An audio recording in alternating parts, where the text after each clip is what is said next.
नमस्कार दर्शकों, मैं हूं ऐश्वर्या कपूर और आप देख रहे हैं मेरे साथ पूछता है भारत। शुरुआत ऐश्वर्या के एजेंडा से।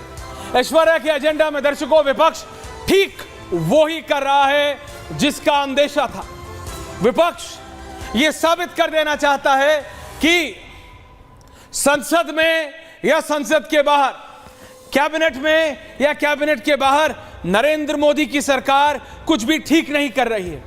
आज LOP, leader of opposition Rahul Gandhi, जी हां, राहुल गांधी अब सिर्फ राहुल गांधी नहीं, Rahul Gandhi leader of opposition है। उनके पास पहली बार अपने राजनीतिक इतिहास में कॉन्स्टिट्यूशनल पोजीशन है और इस कॉन्स्टिट्यूशनल पोजीशन का जैसा अंदेशा लगाया जा रहा था वो पूरी तरह उपयोग अपने तौर पे, और अगर होलिस्टिक व्यू में देखेंगे तो कहीं ना कहीं ये दुरुपयोग तो नहीं हो रहा, क्योंकि राहुल गांधी को इसकी चिंता है कि मोदी 70 बार दिखे और वो 13-14 बार, कि मोदी 50 बार दिखे और 20 बार, लेकिन इसकी नहीं कि दिल्ली की सड़कें पानी में डूबी हुई हैं। अनुराग भदौरिया प्रोफेसर राम गोपाल यादव के घर की तस्वीर डाल सकते हैं, लेकिन राहुल गांधी उसे संसद में नहीं उठा सकते।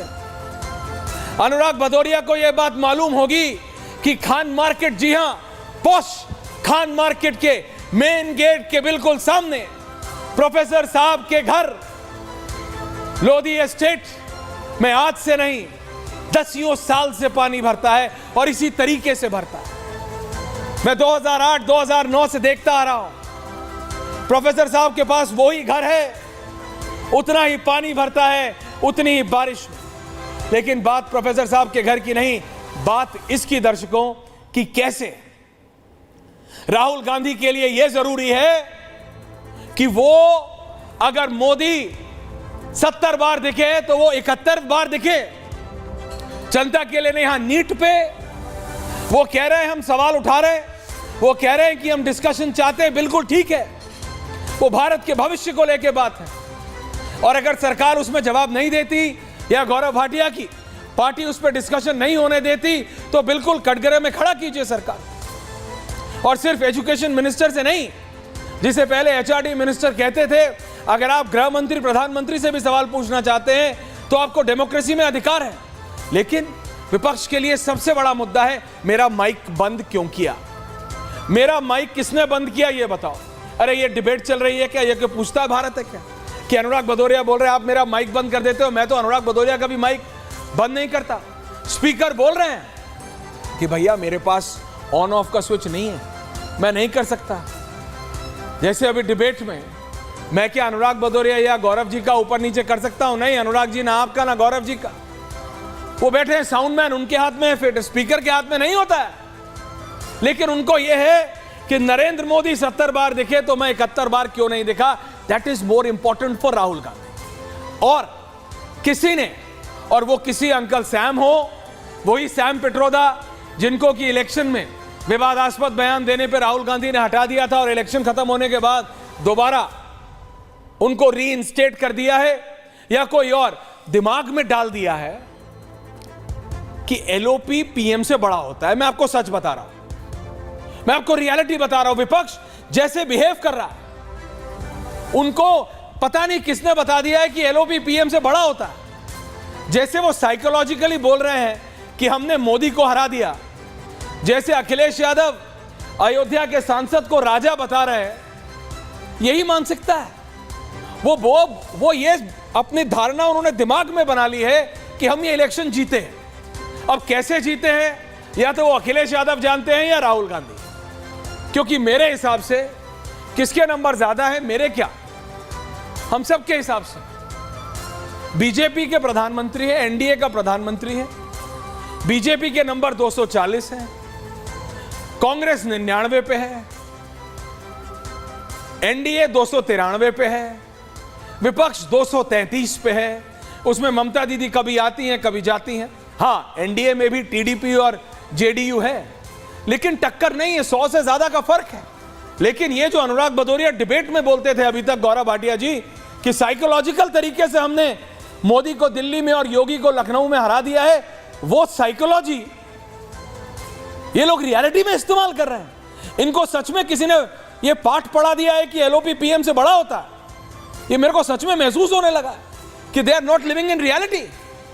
और राहुल गांधी का तो एक ही है कि मोदी अगर 70 बार कैमरे में दिखे तो मैं 71 बार दिखना चाहिए हूं, 69 बार नहीं। इसी पे है पूछता है भारत की क्या जरूरत है। विपक्ष जो ये नंबर लाई है उनका उसे क्या इस्तेमाल करना चाहिए। एक सशक्त विपक्ष का काम क्या होता है? सरकार को कटघरे में खड़ा करना, भारतीय जनता पार्टी से सवाल पूछना। ये स्पेशल रिपोर्ट देखते हैं 30 सेकंड की, उसके बाद गौरव भाटिया भी हैं, अनुराग भदौरिया भी हैं, ओमकारेश्वर जी भी हैं और संजय मिश्रा जी भी हैं। The special report and then we debate.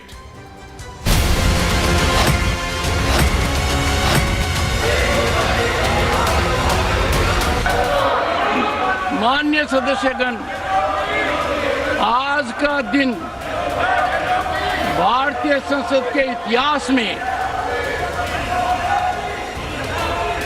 इतना दागी हो गया है कि प्रतिपक्ष के नेता स्वयं वेल में आए।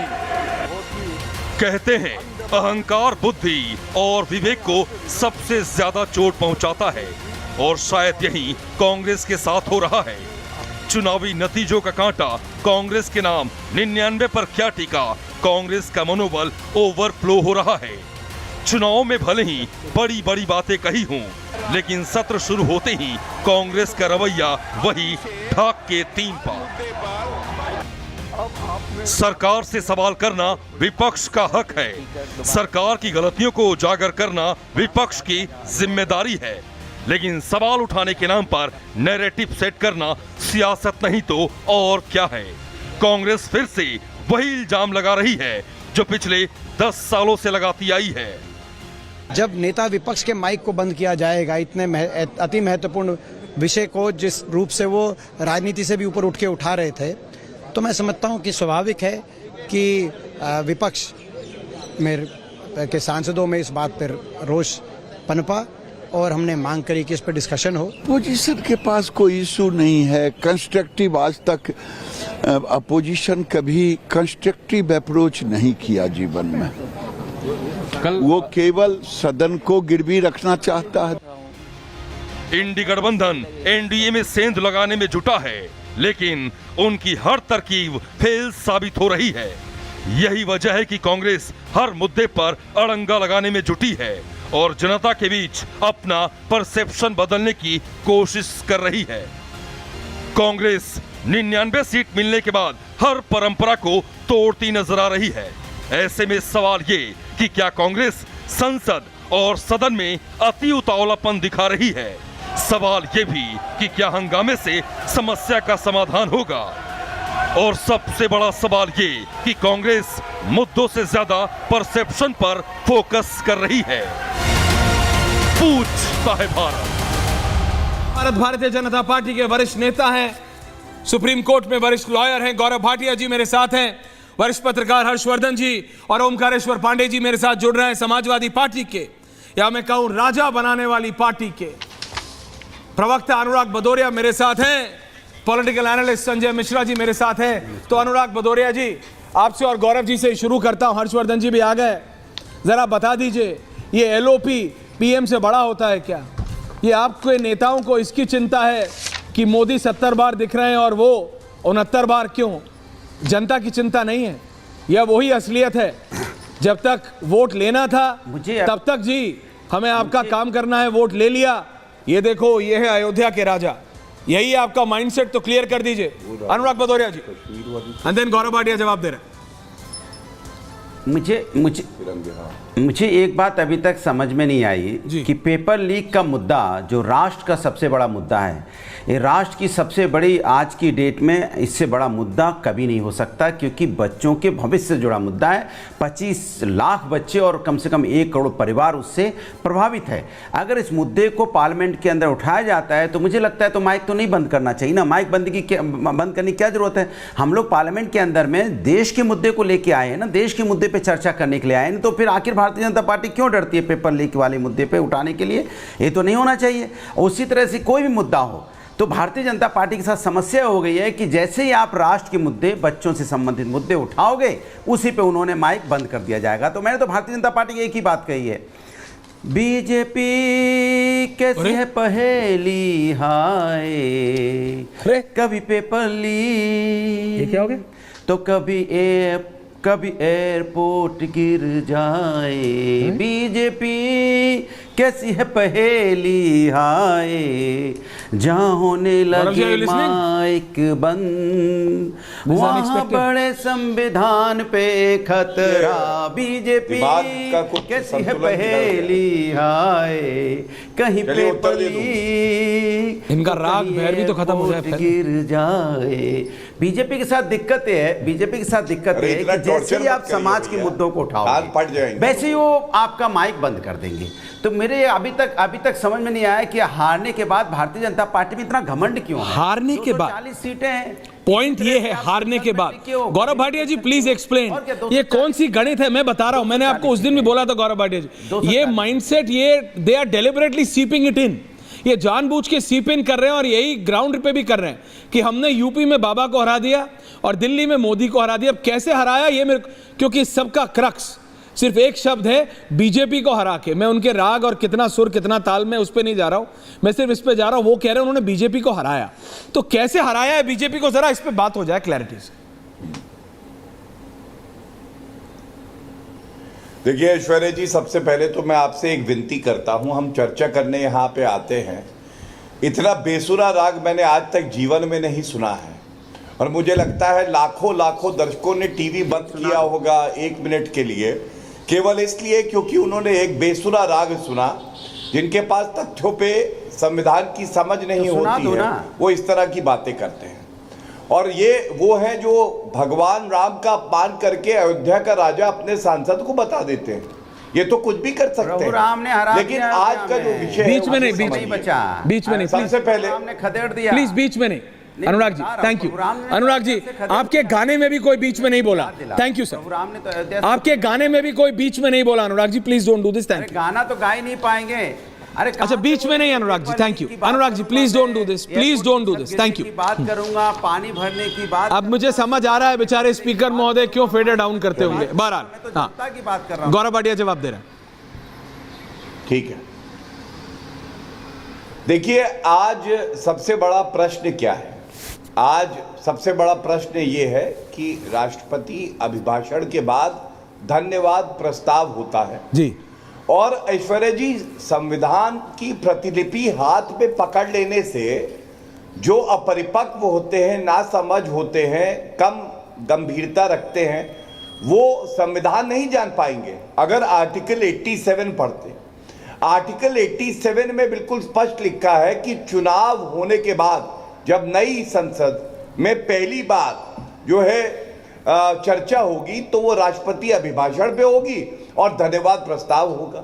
अब मैं पूछना चाहता हूं, जब राष्ट्रपति महोदय ने स्वयं पेपर लीक का मुद्दा उठाया तो क्या राहुल गांधी और विपक्ष और सपा इन तीनों को मौका नहीं मिलता अपनी अपनी बारी में इस मुद्दे को भी उठाने के लिए? लेकिन उन्होंने ऐसा नहीं किया। उन्होंने कहा नहीं, हम लोग स्थगन प्रस्ताव दे रहे हैं, जिसपे स्पीकर महोदय ने व्यवस्था दी और उसको नकारा क्योंकि संवैधानिक नहीं होता अगर उसको मान लेते तो। दूसरी बात, आप मुझे ये बताइए, आजादी के बाद कभी भी ऐसा हुआ है कि राष्ट्रपति अभिभाषण के बाद जो धन्यवाद प्रस्ताव है उसको स्थगित किया गया हो? उत्तर है नहीं। तीसरी बड़ी बात है, ये राहुल गांधी की नौटंकी खत्म ही नहीं होती है। आप मुझे बताइए, कभी संसद के पटल पर हवाई चुंबन देते हैं, कभी आंख मारते हैं, कभी नरेंद्र मोदी जी के गले लग जाते हैं बिन बुलाए, और अब तो हद ही हो गई, कहने लगे माइक बंद हो गया। स्पीकर महोदय ने तुरंत बताया मेरे पास कोई बटन नहीं है, माइक बंद नहीं हुआ। और मैंने तो रिपब्लिक भारत में देखा कि जब राहुल गांधी बता रहे माइक बंद है, ये बात अलग है कि उनकी अकल बंद रहती है, तो उनकी आवाज आ रही थी। इसका मतलब ये ढोंग था, ये धोखाधड़ी थी। और किस लिए था?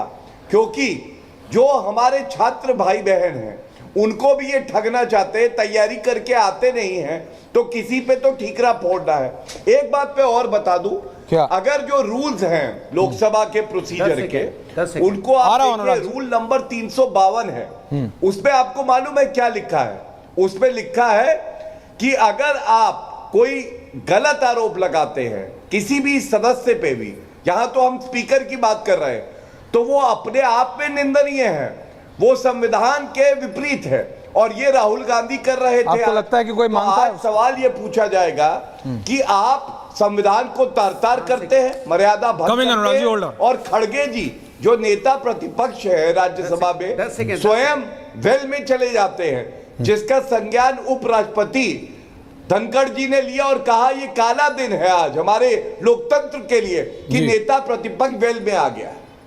ओके, अनुराग भदौरिया क्विकली बोलना चाह रहे हैं। ओमकारेश्वर जी, हर्षवर्धन जी आ रहा हूं, 10 ही सेकंड बोलिएगा, बोलिए। देखिए, इस देश के अंदर में इस देश के अंदर में लास्ट 5 सालों में 65 पर्चा लीक हुए हैं, घटनाएं हुई हैं। 40 वो पर्चा लीक है जिसमें सीधी भर्ती का था। 25 तो राजस्थान में हुए जब 5 साल में 65 पर्चा लीक हो जाए, लोगों को लाखों लोगों का भविष्य अधर में आ जाए और आप कह रहे हैं उसका सवाल पार्लियामेंट में उठाया जाएगा तो आवाज बंद कर दी जाएगी। यही तो संविधान पे खतरा है। 27 पर्चे लीक हुए, अशोक गहलोत मुख्यमंत्री थे, इनको ये भी नहीं पता। क्योंकि आपके लिए ये मुद्दा नहीं है, हमारे लिए मुद्दा है। लाखों परिवार, जहां पे आप सोचो वो गरीब बच्चे, वो middle class, lower middle class के बच्चे जो नोएडा में नहीं रहते हैं, अपने परिवार की भर्ती करते हो नहीं बड़ी और उसके बाद बातें करते हो, कैसे पैसे खर्च करेंगे, कैसे 2 लाख रुपए लाएंगे। इस सरकार की जिम्मेदारी बनती है कि उनकी बात सुने, उनकी आर्थिक मदद भी हो जिससे कि दोबारा एग्जाम दे पाए। आप पर्चा लीक करते हैं और आपके लोग उसमें इन्वॉल्व पा जाते हैं। बेदराम का नाम आया, बेदीराम कौन है? बेदीराम के किसी पार्टी से, जिस पार्टी के साथ आप अलायंस लेके सत्ता चला रहे हो देश के अंदर में, ओके, आपने 10 सेकंड मांगे थे, भाग रहे क्योंकि हर्षवर्धन जी माफी चाह रहा हूं, ओमकारेश्वर जी आ रहा हूं, Gaurav Bhatia quick response. Okay, Anurag Bhadauria ji, Anurag ji please don't do this now. आपने 10 मांगे, मैंने 40 दिए। आपने 10 मांगे, मैंने 40 दिए। आपने 10 मांगे, मैंने 40 दिए। गौरव भाटिया जी 30 सेकंड रिस्पांस, फिर मैं हर्षवर्धन जी ओमकारेश्वर जी के पास जा रहा हूं। जी गौरव जी, क्विक रिस्पांस। देखिए, ये गजनी है, इनकी याददाश्त को तरोताजा करना अति आवश्यक है। जो स्टेट पब्लिक सर्विस कमीशन था, शब्द है उसमें सपा की सरकार में जो अध्यक्ष थे उनकी नियुक्ति को भी रद्द करा था उच्च न्यायालय ने, और भर्ती करते हुए घोटाले करते थे। केवल एक समाज के व्यक्तियों को लेना और तुष्टीकरण की राजनीति करना, यही इनका चरित्र था। और जिस कांग्रेस पार्टी के साथ ये आज बैठे हैं, मैं पूछना चाहता हूं, 27 पेपर लीक हुए राजस्थान में, अशोक गहलोत मुख्यमंत्री थे, सचिन पायलट थे, उनके साथी ये कहा कि ये जादूगर है क्या अशोक गहलोत, उनकी तिजोरी से पर्चे जो है कैसे निकल जाते हैं। और तीसरी बड़ी बात, राजस्थान के 27 पर्चे लीक हुए ऐश्वर्या जी, सोनिया गांधी, खड़गे और सोनिया गांधी और राहुल गांधी, इनका एक वक्तव्य आप मुझे बता दीजिए। हम तो कानून लाए हैं, हमने तो 20 गिरफ्तारी करी है, सीबीआई जांच हो रही है, सर्वोच्च न्यायालय में मामला लंबित है। अब ये जो नकल करते हैं, ये लोग यहाँ बैठ के हमें बताएंगे कि कैसे हम लोग सुचिता से परीक्षा करवाएंगे। लीक हो गया कौन। Okay, now relax, both of you please relax. Omkareshwar ji, Harshvardhan ji, Sanjay Mishra ji आ रहा हूं। Omkareshwar ji, your view point, आपका व्यू पॉइंट। ओमकारेश्वर जी, देखिए, मैं दोनों की बात सुन रहा था। अनुराग भदौरिया जी आज गाना गा रहे थे, ये देख के मुझे लगा कि चुनाव के बाद समाजवादी पार्टी में उत्साह तो आया है, इतना उत्साह आया कि आज गाना गा रहे हैं। और उन्होंने ये भी कहा कि वो हार के आए हैं। वो बैलगाड़ी भी चला रहे हैं सर, ये बात अलग है, उनसे चल नहीं रही है। आपने वीडियो देखी कि नहीं? वो सड़क पे बैलगाड़ी चलाने की कोशिश कर रहे हैं। इस बार के चुनाव में जो एक तरह से हंग पार्लियामेंट हुआ और प्री पोल अलायंस एनडीए को मौका मिला, तो मान लेना चाहिए कि चलिए उनको मौका मिला है। लेकिन ये सत्ता पक्ष को भी समझना पड़ेगा कि विपक्ष इस बार कमजोर नहीं है। विपक्ष पिछले वाला नहीं है कि आप उसको थ्रो आउट कर देंगे और कुछ भी करेंगे। और आज जो मुद्दे हैं उस पर चर्चा तो होगी, चर्चा विपक्ष का उठाना स्वाभाविक है। मैंने कई सालों तक पार्लियामेंट कवर किया है, स्पेशली राज्यसभा भी कवर किया है, और मैंने देखा है उनके कांग्रेस सरकारों के समय, संयुक्त मोर्चा सरकार के समय और अटल जी की एनडीए सरकार के भी समय में कई बार ऐसा होता था कि जब लोग वेल में आ जाते थे और जो है काफी शोर शराबा होता था। ऐसे हमने एक नहीं अनेक मौके देखे हैं, उसको याद भी नहीं है इतनी कितनी बार देखा है। इसलिए वेल में जाना इतनी बड़ी बात नहीं है कि हर दिन उसको आप काला दिन कहने लग जाएं। पार्लियामेंट्री डिस्कोर्स में, डिस्कशंस में ये चीजें होती हैं, स्पेशली जब आप वरिष्ठ लोगों को बोलने का मौका नहीं देंगे। जो ज्वलंत मुद्दे हैं आप उस पर चर्चा कराएं, चर्चा कराने बनाने के रूल हैं, नियम हैं, उस नियम से भी चर्चा होनी चाहिए। कई बार ऐसा होता है कि सारे नियमों को ताक पर रख के एकदम से जो त्वरित महत्वपूर्ण के विषय होते हैं उस पर चर्चा कराई जाती है। और मैं ये समझता हूं कि नीट एक ऐसा मसला है जिसमें देश का करोड़ों युवा जो है, ये मत समझिए कि कितने लोगों ने इसमें पार्टिसिपेट किया और उतने ही प्रभावित हैं, उतने ही नहीं, दो सेशन पहले, 2 सेशन बाद के, और जो बाद में सोच रहे हैं कि इस तरह की परीक्षाएं देंगे, वो करोड़ों करोड़ युवा जो है प्रभावित हैं, उनके परिवार प्रभावित है। तो इस पे चर्चा तो ऐसे विषयों पे होनी चाहिए। मुझे लगता है कि हाउस में दोनों पक्षों को थोड़ा इस पे पॉजिटिव रहते हुए और मुख्य मुद्दों पे ध्यान केंद्रित करना चाहिए। शोर शराबे से जनता को कुछ नहीं मिलता है, ना सत्ता पक्ष को मिलेगा, ना विपक्ष को मिलेगा, और ना ही जनता को मिलेगा। तो शोर शराबा उतना ही जरूरी है जितने में बात कहने की बात होनी चाहिए। ये सबसे इंपॉर्टेंट। हर्षवर्धन जी, हर्षवर्धन जी।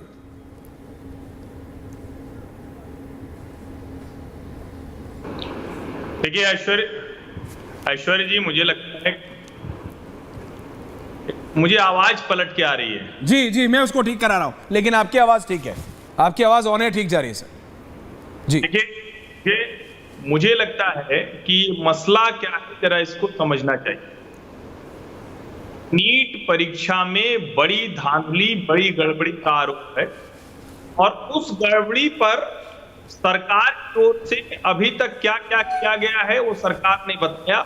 20 सालों में मुझे पहली बार कोई मंत्री, कोई सरकार नैतिक जिम्मेदारी लेती हुई थी।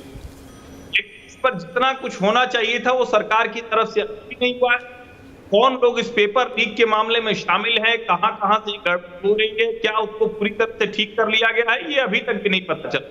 लेकिन शिक्षा मंत्री धर्मेंद्र प्रधान ये भरोसा दिला रहे हैं, और उससे भी बड़ी बात जो देश के लोगों को याद करनी चाहिए, आज तक राष्ट्रपति के अभिभाषण में कभी सरकार ने अपनी बड़ी गलतियों को चिन्हित नहीं किया। मुझे भी ध्यान में आता है, अगर ओंकारेश्वर के ध्यान में हो तो ये बताएंगे, कभी नहीं किया है।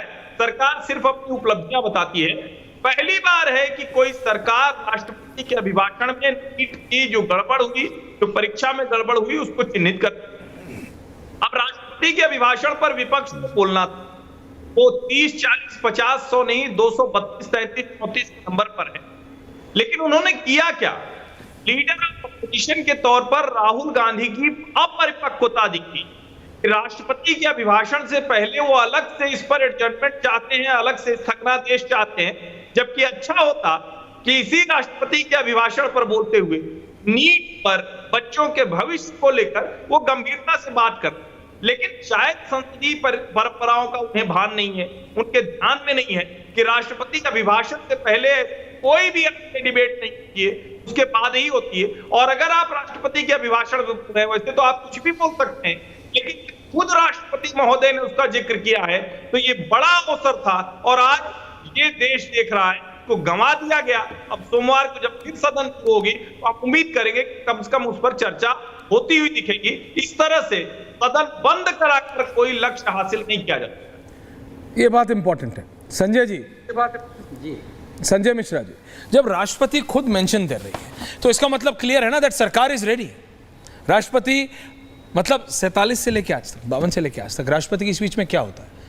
कैबिनेट की बढ़ाई, कैबिनेट की अच्छाइयाँ, कि सरकार ने क्या क्या किया, क्या क्या आगे फॉरवर्ड प्लानिंग होता है, यही होता है ना। बिल्कुल बिल्कुल। जब सरकार खुद बता रही है, जब राष्ट्रपति महोदया खुद बता रही हैं कि भाई ये गड़बड़ी है, ये दिक्कत है, it's a point of concern, it shows that the government is serious about it, तो मौका तो दीजिए।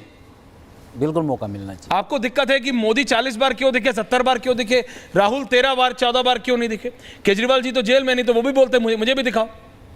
आपकी इजाजत हो तो 2 लाइन बोलिए संजय जी के साथ शुरुआत करता हूं मैं। एक गाना, एक संदेश। ओंकारेश्वर जी आ रहा हूं सर, इसके बाद हाँ कमिंग सर। जाके ये फिर गौरव जी सबको जवाब दें। जाके ये कह दे कोई 16 से चिंगारी से, अब 16 और चिंगारी कौन है अपने आप वो लोग समझ जाएंगे। जाके ये कह दे कोई 16 से चिंगारी से, फूल इस बार खिले हैं बड़ी तैयारी से, मुद्दतों बाद यूं तब्दील हुआ है मौसम, जैसे छुटकारा मिला हो किसी बीमारी से। इस बार विपक्ष मजबूत हुआ है सर, और सरकार को समझना होगा कि इस बार आपको संभल के काम करना होगा, विपक्ष के सवालों का जवाब देना होगा। नियम है, सरकार ने मना किया है क्या? संसद में का नियम है बिल्कुल, लेकिन लाखों लाख बच्चों के भविष्य से जहां सरकार ने मना किया हो क्या रहा जवाब है, देने के लिए? मैंने सुना नहीं वो। लाखों सरकार ने मना किया? लाखों लाख। मैं आप ही से पूछ रहा हूँ, सरकार चर्चा ने में मना किया ना, चर्चा सरकार ने मना कर दिया? विपक्ष मांग रहा है चर्चा, सरकार ने मना कर दिया कि चर्चा नहीं होगी? विपक्ष ने मांग किया है सर चर्चा। नहीं, सरकार ने मना किया क्या? मैं वही तो बोल रहा हूँ, चर्चा ने। हाँ, आपके शिक्षा मंत्री का पहला बयान क्या निकाल क्या के है? शिक्षा मंत्री का पहला बयान देखिए क्या है। सरकार कह रही है कि हम सोमवार को जवाब देंगे, नहीं, लोकसभा राज्यसभा दोनों में जवाब देंगे। शिक्षा मंत्री का पहला बयान क्या वो निकाला क्या है? के ऊपर उन्होंने मना किया था कि कोई घोटाला ही नहीं हुआ, किसी तरह का कोई लीक नहीं हुआ, पेपर लीक नहीं हुआ। ओके, चलिए बोलिए, अब अपनी बात मैं अपनी बात पूरी करूं। करिए। बिल्कुल नियम है, और जो विपक्ष के लोग बैठे हुए हैं उसे सत्ता पक्ष अनाड़ी क्यों समझ लेता है? क्या कांग्रेस को नियम का नहीं मालूम? क्या अखिलेश यादव को संसद का नियम का नहीं मालूम है? जो विपक्ष के जो भी, मैं उम्मीद करता हूं मालूम हो, क्योंकि उनको ये नहीं मालूम कि जनता राजा नहीं सेवक बनाने के लिए भेजती है, क्योंकि उनको ये नहीं मालूम, आ रहा हूं गौरव जी, उनको ये नहीं मालूम कि एलओपी विपक्ष में होता है, क्योंकि अनुराग भदौरिया जी को बता दीजिए कि उन्होंने बीजेपी को हराया नहीं है।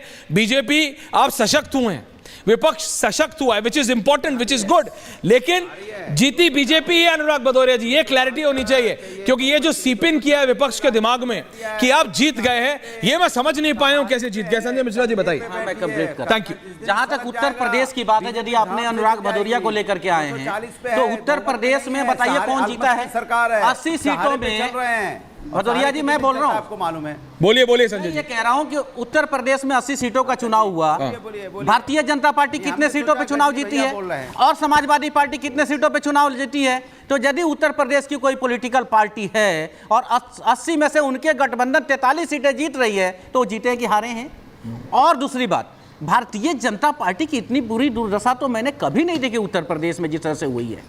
16 सीटें तो ये मान लीजिए कि बहन जी की मेहरबानी से भारतीय जनता पार्टी को मिला है, चाहे वो अलीगढ़ हो, चाहे वो हाथरस हो, चाहे ऐसे बहुत सारी सीटें हैं, तो चाहे वो आपका मेरठ हो। मेरा ये कहना है कि संसद में विपक्ष को सम्मान करना अब भारतीय जनता पार्टी की मजबूरी है। मजबूरी नहीं होता है, विपक्ष का सम्मान हमेशा होना चाहिए, लेकिन विपक्ष को समझ आना चाहिए कि वो विपक्ष में है, सरकार में नहीं। गौरव भाटिया जवाब दे रहे हैं, गौरव भाटिया सरकार में दे रहे हैं, गौरव भाटिया जवाब दे रहे हैं, सरकार जवाब दे रही है, पार्टी इज रिप्लाई। समझना है, सारा विपक्ष को ही समझना है। अनुराग जी आ रहा हूं। सत्ता पक्ष तो कुछ नहीं समझेगा। देखिए, क्योंकि बात नहीं, आप कह रहे हो विपक्ष को, क्योंकि बात सम्मान की हुई जी, तो सबसे पहले तो मैं ये कहूंगा कि हाँ, विपक्ष का सम्मान होना चाहिए। अनुराग जी रिलैक्स। लेकिन सम्मान होना चाहिए जो पीठासीन अध्यक्ष हैं, स्पीकर हैं। सम्मान होना चाहिए देश के प्रधानमंत्री का, जिनको चौकीदार चोर है कह के कान पकड़ के माफी मांगी राहुल गांधी ने सर्वोच्च न्यायालय में। सम्मान होना चाहिए आर्मी का, जिनके चीफ को आपने सड़क का गुंडा कहा। सम्मान होना चाहिए चीफ इलेक्शन कमिश्नर का। और मैंने जो सवाल उठाया, हर्षवर्धन जी ने भी जो बात कही, मैं उसी को आगे बढ़ाता हूं। पहली बात, कमिंग अनुराग जी आपको कराइए भाई, जनरेटर बीच में बोलता रहता है। नहीं, कोई नहीं बोल रहा है, उन्होंने सिर्फ हैंड्स रेज किया है। बहुत ही घटिया तरीका है। गौरव भाटिया अपनी बात पूरी कर ले, उसके बाद अनुराग जी आ रहा हूं। एक एक करके गौरव भाटिया अपनी बात पूरी कर ले, फिर आ रहा हूं। जब आप बोलते हैं तो कोई नहीं बोलता है। Thank you very much Anurag ji, बात पूरी हो जाए फिर आ रहा हूं। कहां से पकड़ के लाते हैं भाई? समाजवादी पार्टी के आधिकारिक प्रवक्ता है, मेरे कहने से थोड़ी आते हैं, पार्टी भेजती है। जी आप बोलिए, अब बात पूरी कीजिए। थैंक यू भैया, बीच में क्यों बोले? अपनी बारी में बोले। Thank you. हाँ बोलिए, बिल्कुल सब अपनी अपनी बारी में बोले। थैंक यू जी, बोलिए।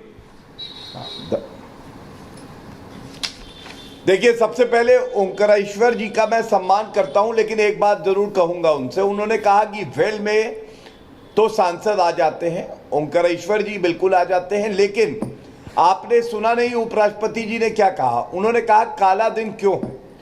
क्योंकि प्रतिपक्ष का नेता खड़गे जी स्वयं आज वेल में आ गए थे। आप याद करिए, अरुण जेटली जी, सुषमा स्वराज जी, ये भी रहे नेता प्रतिपक्ष, विरोध भी किया, घोटाले भी उजागर किए यूपीए के, लेकिन कभी भी वेल में नहीं आए।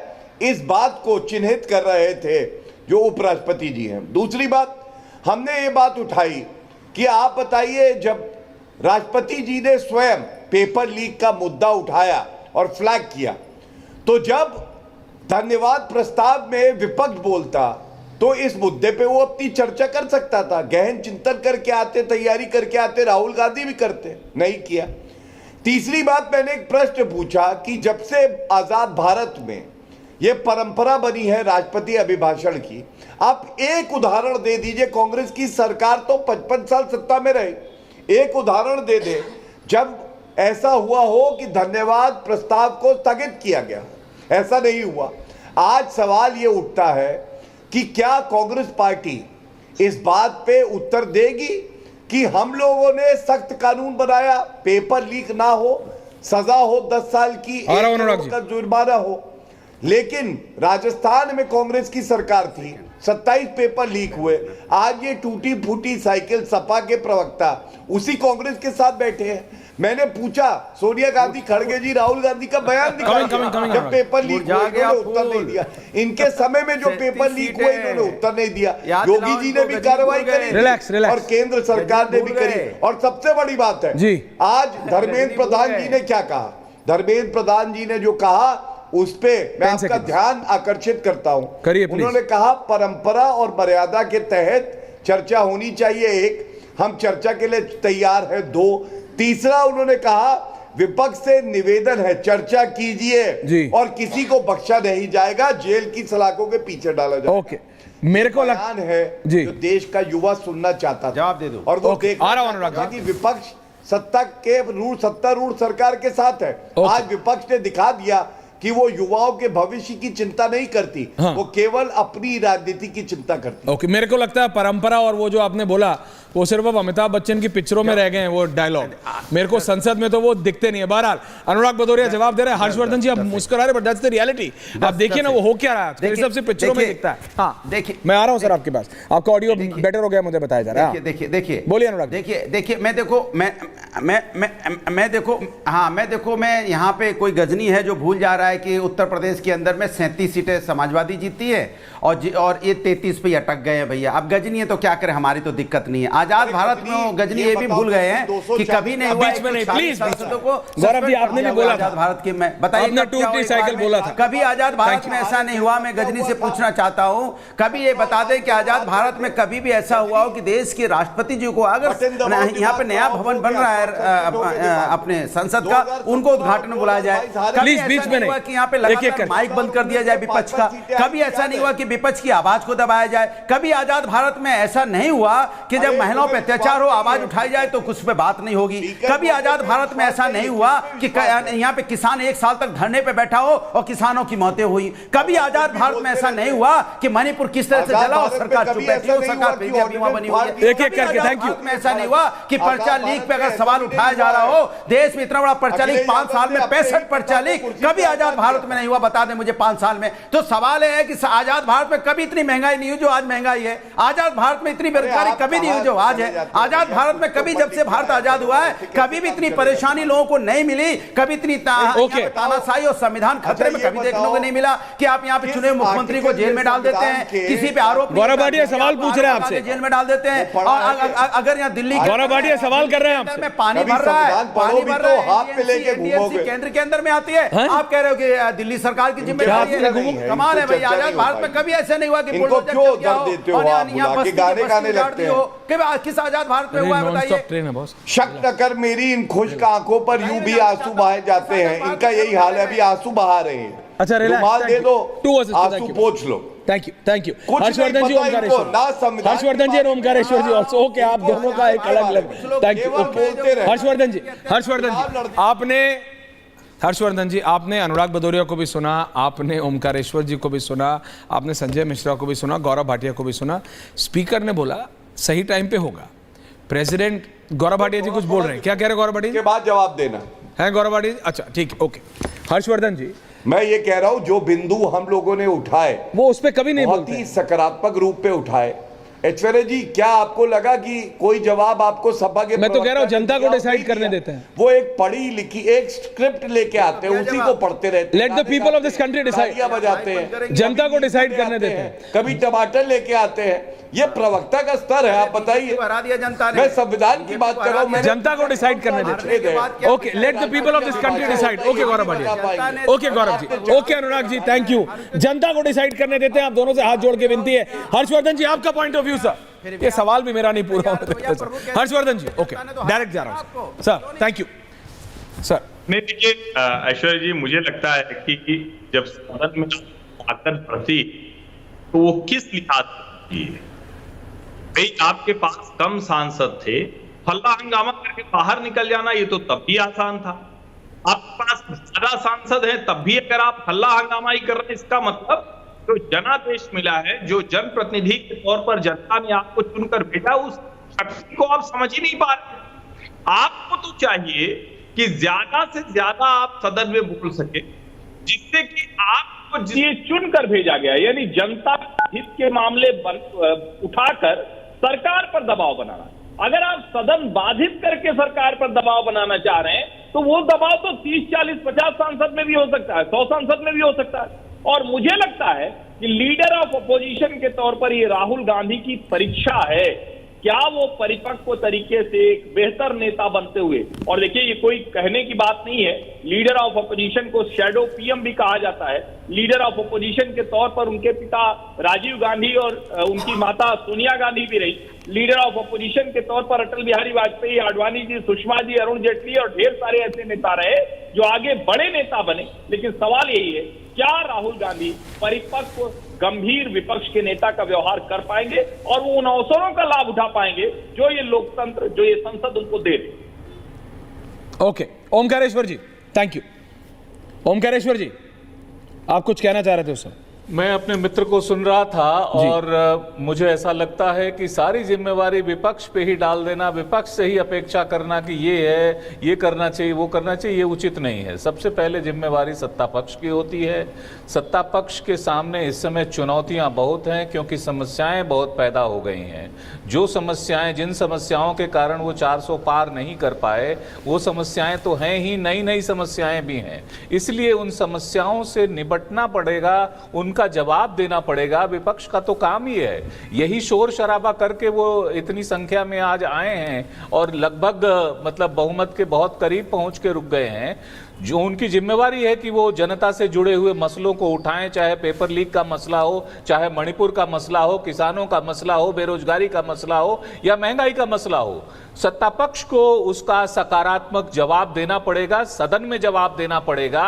और विपक्ष को अब पहले की तरह आप हल्के में नहीं ले सकते हैं, उनको आपको साथ के लेके चलना पड़ेगा। मुझे लगता है कि इस इलेक्शन के बाद यही है। निश्चित रूप से दोनों पक्षों को मैं ये समझता हूं कि भाषा की मर्यादा पर, क्योंकि अब चुनाव खत्म हो चुके हैं, चुनाव में जिस भाषा का इस्तेमाल होता है, सड़क पर जिस भाषा का इस्तेमाल होता है, वो संसद में नहीं होना चाहिए और टेलीविजन डिस्कोर्स में भी नहीं होना चाहिए। व्यक्तिगत आक्षेप और किसी को टूटी साइकिल, कोई फिर आपको कीचड़ में खिला हुआ कमल कहना शुरू कर दे, इस तरह की भाषा दोनों के लिए अच्छी नहीं है, मैं ये समझता हूं। जहां तक हमारे मित्र हर्षवर्धन जी कह रहे थे कि अच्छा है कि माननीय राष्ट्रपति महोदय के अभिभाषण में पहली दफा इस पर नीट की चर्चा हुई, ये स्वागत योग्य है, इसकी चर्चा होनी चाहिए। और भी जो मसले छूट गए हैं उनकी भी चर्चा होनी चाहिए थी उसमें। और जब खुल के चर्चा होती है तभी लगता है कि ये वास्तव में जनता से हुआ स्पीच है, जनता को दिया जा रहा है। उसी ईमानदारी से मणिपुर हो, बाकी सारे मुद्दे हो, उस पर भी चर्चा होनी चाहिए थी, तब अच्छा लगेगा। मुझे लगता है कि अब संसद में जो विपक्ष जो है वह भी जिम्मेवारी के साथ करेगा और सत्ता पक्ष की जिम्मेवारी ज्यादा बढ़ गई है। उनको सदन को चलाना भी है और अपने उपलब्धियों को सामने भी रखना है कि हम क्या कर रहे हैं, कैसे इस मसले का निपटारा। ओके, संजय मिश्रा, संजय जी कुछ कह रहे हैं, फिर आ रहा हूं जी। गौरव वाडिया जी आप जवाब दे रहे हो। कहना चाहूँ सत्ता पक्ष को, अब पूछिए ना, गौरव जी हैं, क्या पूछ रहे हैं? सत्ता पक्ष को नेहरू को फॉलो करना चाहिए। आप क्यों बता रहे हैं? वो कह रहे हैं हम नहीं करेंगे, बीजेपी 14 में क्लियर कर चुकी है, हम नहीं करेंगे। हाँ, तो यदि नहीं करेंगे तो मैं ये कहना चाहता हूँ फिर आप लोकतंत्र को कुचल रहे हैं। क्यों? क्योंकि सिर्फ नेहरू ही कर सकते थे क्या? मैं कह तो रहा हूं, क्यों सिर्फ नेहरू जी कर सकते थे क्या? मेरी बात नहीं, आप मुझे बताएं ना, क्यों करें नेहरू जी को? तो बताना, वो कह रहे हैं हम नहीं करते। अगर नेहरू जी की आइडियोलॉजी होती तो क्या वो बीजेपी में होते? तो क्या वो जनसंघ बनाते? तो क्या वाजपेयी जी? भाई आप क्या बात कर रहे हैं? वही तो बताना, क्यों करेंगे वो फॉलो? मेरी बात तो आने दीजिए। अखिलेश यादव फॉलो नहीं करते नेहरू जी की आइडियोलॉजी, मुलायम सिंह फॉलो नहीं करते थे, लालू प्रसाद यादव फॉलो नहीं करते, आप कह रहे हैं बीजेपी फॉलो करें? आप तो ना सर ना पैर, कैसे? बोलिए। 1962 का चाइना से जब युद्ध हार गए थे, अटल बिहारी वाजपेयी नेहरू के उपस्थिति में सवाल पूछ रहे थे और नेहरू, अटल बिहारी वाजपेयी तो सवाल पूछ ही रहे थे कांग्रेस के मंत्री भी, नेहरू के मंत्री भी उनसे सवाल पूछ रहे थे क्या ये झूठ है, और नेहरू बैठे हुए मुस्कुराते रहे और सारे बातों का जवाब देते थे। उन्होंने किसी को निष्कासित नहीं, आ रहा हूं गौरव जी, बात खत्म हो जाने दीजिए। निष्कासित नहीं किया। दूसरी बात, बचपन में सबसे पहले आदमी साइकिल की सवारी करता है, फिर मोटरसाइकिल की सवारी करता है, फिर कार चलाना सीखता है, सबसे पहले गांव से निकल कर सबसे पहले सुन लीजिए, आप समझिए, सबसे पहले साइकिल की सवारी नहीं होती Sanjay ji, you are again factually wrong. सबसे पहले दादा और दादी की कंधे की सवारी होती है, you are factually wrong. Okay, Gaurav Bhatia जवाब दे रहे हैं, थैंक यू भाई, भारतीय संस्कृति से मत आप खिलवाड़ के, थैंक यू। गौरव भाटिया जवाब दे रहे हैं, गौरव भाटिया जवाब दे रहे हैं, गौरव भाटिया जवाब दे रहे हैं, गौरव भाटिया जवाब दे रहे हैं। मैं बोलूं फिर जवाब ले लेना। अरे अनुराग जी, आप उनके बाद बोलिएगा ना, आप अभी बोले थे आप, उसके बाद जवाब नहीं आया। गौरव भाटिया जवाब दे रहे, फिर मैं आ रहा हूँ एंडिंग कमेंट्स के लिए, आ रहा हूँ फिर, थैंक यू। हाँ, गौरव भाटिया ये जवाब दे दे, फिर एंडिंग कमेंट्स के लिए आ रहा हूँ। देखिए, जैसे सत्तारूढ़ पार्टी का एक कर्तव्य है, वैसे ही विपक्ष का भी एक कर्तव्य है, फर्ज बनता है कि वो सकारात्मक आलोचना भी करे, सुझाव भी दे। लेकिन जो विपक्ष अब है राहुल गांधी के नेतृत्व में, ये हर बात पे विरोध करने की राजनीति करता है, और इनके विरोध करने से कोई फर्क इसलिए नहीं पड़ता है। हमने देखा अनुच्छेद 370 को संशोधित करना था तो वो करा हमने, इन्होंने विरोध किया, हमने कर ली, क्योंकि वो देश हित में था। इसलिए इनका जो विरोध है इन पे भारी पड़ता है और जनता ने इनको नकारा है। दूसरी बात, संजय जी ने कहा नेहरू जी से सीखना चाहिए। नहीं भाई, मैं माफी चाहूंगा, सम्मान करते हैं पूर्व प्रधानमंत्री, सीख नहीं पाएंगे। वजह क्या है मैं आपको बताता हूं। अनुच्छेद 370 सारी रियासतें जितनी थी उनकी जिम्मेदारी सरदार पटेल की थी, और सरदार पटेल ने 565 रियासतों को मिला दिया। कश्मीर की जिम्मेदारी नेहरू जी ने अपने पास रखी, गोपाल स्वामी अयंगर को दे दी। हमने देखा कश्मीर में क्या हो गया, और उसको सुधारा नरेंद्र मोदी जी ने। हिंदी चीनी भाई भाई का नारा दिया, 1962 का युद्ध हारे, भारत की भूमि चीन के पास चली गई। भारत रत्न हमने किसको दिया है आप बताइए? हमने कर्पूरी ठाकुर को दिया है, एम.एस. स्वामीनाथन को दिया है, पी.वी. नरसिम्हा राव को दिया है, चौधरी चरण सिंह को दिया है। जवाहरलाल नेहरू जी ने अपने स्वयं को दिया, उन्होंने कहा मेरे गले पे टांगो, मैंने निर्णय लिया है। ऐसी राजनीति नरेंद्र मोदी जी नहीं करते हैं। तीसरी बड़ी बात जो मैं कहना चाहता हूं, हमें एक बात समझनी होगी, पूरे देश का युवा और छात्र हमारी तरफ देखता है कि कार्रवाई क्या होगी, विपक्ष की तरफ देखता है ऐश्वर्या जी कि इनके सुझाव क्या हैं, ये अपनी भूमिका कैसे निभा रहे हैं, और वो ठगा महसूस करता है कि राहुल गांधी जैसा प्रतिपक्ष का नेता है जो बचकानी हरकतें करता है, अपरिपक्व है और गंभीर भी नहीं है कि 5 लाइनें बोल सके और सुझाव दे सके और युवाओं के साथ। एंडिंग कमेंट्स बाद में आऊंगा, एंडिंग कमेंट्स अनुराग भदौरिया, आऊंगा एंडिंग कमेंट्स अनुराग भदौरिया जी बोलिए एंडिंग कमेंट्स। देखिए, भारतीय जनता पार्टी देखिए, भारतीय जनता पार्टी कमाल की पार्टी है। क्या हो गया? स्वामीनाथन को तो पता है मुझे जी को ये यहाँ पे क्या भारत रत्न देंगे, लेकिन उन्होंने जो रिपोर्ट बनाई थी एग्रीकल्चर की वो लागू नहीं करेंगे किसानों के लिए। कमाल है भाई, अच्छी बात आपने दिया था। इसी तरह चौधरी साहब को भारत रत्न देंगे। अभी एंडिंग कमेंट्स है गौरव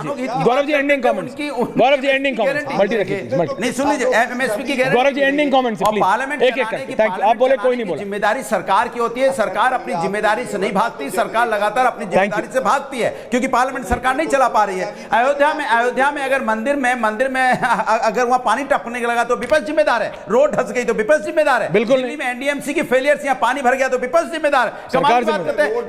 एनटीए का चेयरमैन जो आपका नीट का वो पेपर पर्चा उसको विपक्ष ने बनाया था क्या? विदेश भाग गया तो क्या विपक्ष जिम्मेदार है? भारतीय जनता पार्टी के प्रवक्ताओं की भाषा की वजह से उत्तर प्रदेश में बीजेपी 33 पे आ गई, हम तो 37 पे चले गए। तो इसके मतलब ऐसी भाषा बनाए रखिए, अभी 33 पे आए, अगली बार 3 पे आ जाओगे। हम तो कहेंगे ऐसे ही बने रहो गजनी सब लोग, और ऐसी भाषा का इस्तेमाल करते रहो, और बीजेपी को 3 पे ले आओ। Harshvardhan ji ending comments, Harshvardhan ji ending comments please to both the politicians please, thank you. Harshvardhan ji मैं आ रहा हूं, गौरव जी लास्ट में आप जवाब देंगे। Harshvardhan ji ending comments. ऐश्वर्या जी, मुझे बहुत स्पष्ट तौर पर दिखता है कि ये देश सरकार और विपक्ष यानी सत्ता पक्ष और प्रतिपक्ष दोनों के लिए थोड़ा आत्ममंथन का है। अगर विपक्ष को ये लगेगा कि कि उनके नंबर ज्यादा आ गए हैं इसका मतलब वो हर वक्त आक्रामक जरूरत से ज्यादा रहेंगे। सड़क की आक्रामकता और संसद की आक्रामकता दोनों का फर्क होता है। जो लोग संसदीय राजनीति देखते जानते हैं उनको बहुत अच्छे से पता है। कभी कभी सदन के भीतर भी आक्रामकता बहुत जरूरी होती है और वो भी लोकतंत्र का हिस्सा होती है। लेकिन अगर आप नियमित तौर पर आक्रामकता ही करेंगे तो निश्चित तौर पर उसका संदेश जनता में गलत जाएगा। इस संतुलन को समझने वाले राजनीति में आगे जाते हैं, जो नहीं समझ पाते हैं उनकी अपरिपक्वता जनता खारिज करती है। ओके, ओमकारेश्वर जी ending comment sir. Sanjay ji को भी ले आइए प्लीज।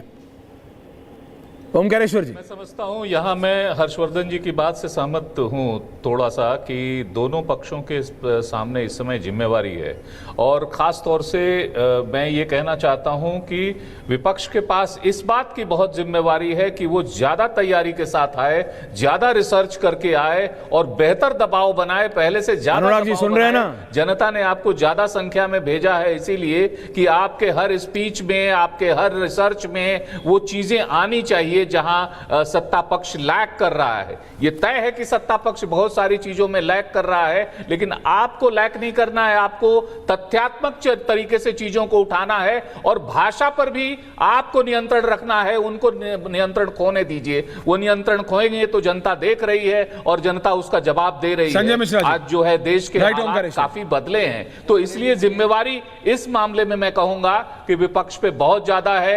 बहुत ज्यादा तैयारी के साथ आपको संसद में मुकाबला करना होगा सत्ता पक्ष। Okay, Sanjay ji ending comment and then Gaurav बढ़िया जवाब दें। ऐश्वर्या जी अच्छा से याद है कि मनमोहन सरकार में जीएसटी से लेकर आधार कार्ड तक जितनी भी चीजें आई, नरेंद्र मोदी जी और भारतीय जनता पार्टी सबका विरोध किया। आज आत्मसात किया है, जीएसटी भी लागू किया और आधार कार्ड भी। तो मैं समझता हूं कि विपक्ष का एक रोल है जिसे विरोध करना चाहिए, लेकिन सिर्फ विरोध करने के लिए विरोध नहीं होना चाहिए। यदि उसके अंदर सच्चाई है, नीट का पेपर बच्चों के भविष्य से जुड़ा हुआ है, यदि विपक्ष मांग करता है कि उस पर चर्चा होनी चाहिए, तो भारतीय जनता पार्टी को उदारता के साथ बड़ा दिल दिखाते हुए सबसे बड़ा दिल नहीं, उनकी भी जिम्मेदारी है। बड़ा दिल क्या, और जिम्मेदारी है, जनता ने वोट दी है। सत्ता पक्ष की जिम्मेदारी, डिस्कशन होगा लेकिन अपने टाइम पे होगा। मैं सिर्फ इतना कह रहा हूं, सत्ता पक्ष की है, नहीं कि विपक्ष की है। Bharatiya Janata party 2014 Gaurav Bhatia ending comments. Gaurav Bhatia ending comments. आ रहा हूं ओमकारेश्वर जी, parliament, Gaurav Bhatia ending comment. Parliament चलाने, अनुराग जी गौरव भाटिया आपका नाम नहीं है लास्ट टाइम मैच है। अनुराग भदौरिया जी, गौरव भाटिया एंडिंग कमेंट से प्लीज, थैंक यू। हाँ, गौरव भाटिया जी बोलिए। ईश्वर जी ने एक बात उठाई, जिम्मेदारी से नहीं भाग सकती और गौरव भाटिया जी बोल रहे हैं। उन्होंने कहा कि विपक्ष की भूमिका है सकारात्मक बात करे और तैयारी से आए जी, और उजागर करे कि सरकार गलत क्या कर रही है। अब मैं आपको एक उदाहरण देता हूं, थोड़ा तैयारी देखिए विपक्ष की। खड़गे जी ने आज संसद के पटल पे कहा 7 साल में 70 बार लीक हुआ है नीट का पेपर जी, तथ्यात्मक तौर पे ये गलत है। गलत। मैं चुनौती देता हूं, कांग्रेस पार्टी का कोई भी नेता, राहुल गांधी हो चाहे खड़गे जी हो, ये सिद्ध कर दे 7 साल में 70 बार लीक हुआ और ये टीवी पे चल रहा था। दूसरी बात, ओंकारेश्वर जी आप याद करिए, मैंने अभी आपको बताया मणिपुर पे चर्चा मांग रहे थे, और चर्चा किस रूल के अंडर हो ये मायने नहीं रखता, मायने ये रखता है चर्चा हो। मणिपुर पे इन्होंने आरोप लगाए, हिंडनबर्ग पे आरोप लगाए, और जब प्रधानमंत्री जी के बोलने का समय आया तो राहुल गांधी सदन को छोड़ के चले। अब आप बताइए, क्या ये जिम्मेदार विपक्ष का ही पहचान है कि आप प्रधानमंत्री जी को सुनना नहीं चाहते हैं लेकिन मांग करेंगे कि प्रधानमंत्री जी जवाब दे? ये दिखाता है कि ये लोग परिपक्व भी नहीं है। अनुराग जी सुनना भी सीखिए प्लीज, इसीलिए जनता इन्हें नकारती। मैं सिर्फ इतना कह रहा हूं अनुराग जी, वो सुनते आपके लिए एक रियल टाइम एग्जाम्पल है। हर्षवर्धन जी, आप तो सोशल मीडिया पे बहुत एक्टिव हैं। आज ये एक भैंसा बुग्गी पे बैठे, एक बुलक काट पे बैठे, जब मैं बता रहा हूं नाच ना जाने आंगन टेढ़ा हुआ है आपके साथ, और ये रियलिटी में हो रहा है। जब चलाना नहीं आता तो बैठना नहीं चाहिए। वो घूम गया था ना बुल, ऐसा नहीं। आप सुनिए मेरी बात, नाच ना जाने आंगन टेढ़ा, प्रैक्टिस करके बैठा कीजिए, बिना प्रैक्टिस के नहीं। Omkareshwar ji last 5 seconds and then I am ending करेंगे। ओमकारेश्वर जी लास्ट 5 सेकंड्स कुछ बोलना चाह रहे हैं ओमकारेश्वर जी, और हर्षवर्धन जी वो वीडियो जरूर देखिएगा, लास्ट में है उसका क्रक्स, लास्ट में। ओमकारेश्वर जी, गौरव जी को ये बात याद दिलाना चाहता हूं, आपने 2-3 बातें कही। एक सर, थोड़ा तो जल्दी, टाइम नेहरू को नहीं मानते, मत मानिए। आप श्यामाचरण मुखर्जी उनके कैबिनेट में रह चुके थे, वो मत मानिए। अटल बिहारी वाजपेयी जी ने कहा था कि हम यहां तक आज तक पहुंचे हैं तो इसमें पिछली सभी सरकारों का योगदान है, उसको भी मत मानिए। आप 1962 के चीन को देखेंगे तो गलवान को लोग आज भी याद कर रहे हैं। आज भी हमारी सेनाएं, दोनों सेनाएं, देशों की सेनाएं वहां डटी हुई हैं। बहुत सारे फैक्ट्स हैं जिसका जवाब सरकार को देना है। सरकार को देना है, विपक्ष को तैयारी करनी है, लेकिन यह नहीं भूलना है कि सत्ता में कौन है और विपक्ष में कौन है। सबसे बड़ी मेरे को मुद्दा यही लग रहा है हर्षवर्धन जी, विपक्ष ये साइकोलॉजिकल बोलते हुए उसे प्रैक्टिकली लगने लग गया है कि एलओपी पीएम होता है। मैं सच बता रहा हूं आपको कि ऐसा उन्हें सच में लगे। बहुत बहुत धन्यवाद आप सबका, थैंक यू वेरी मच, धन्यवाद।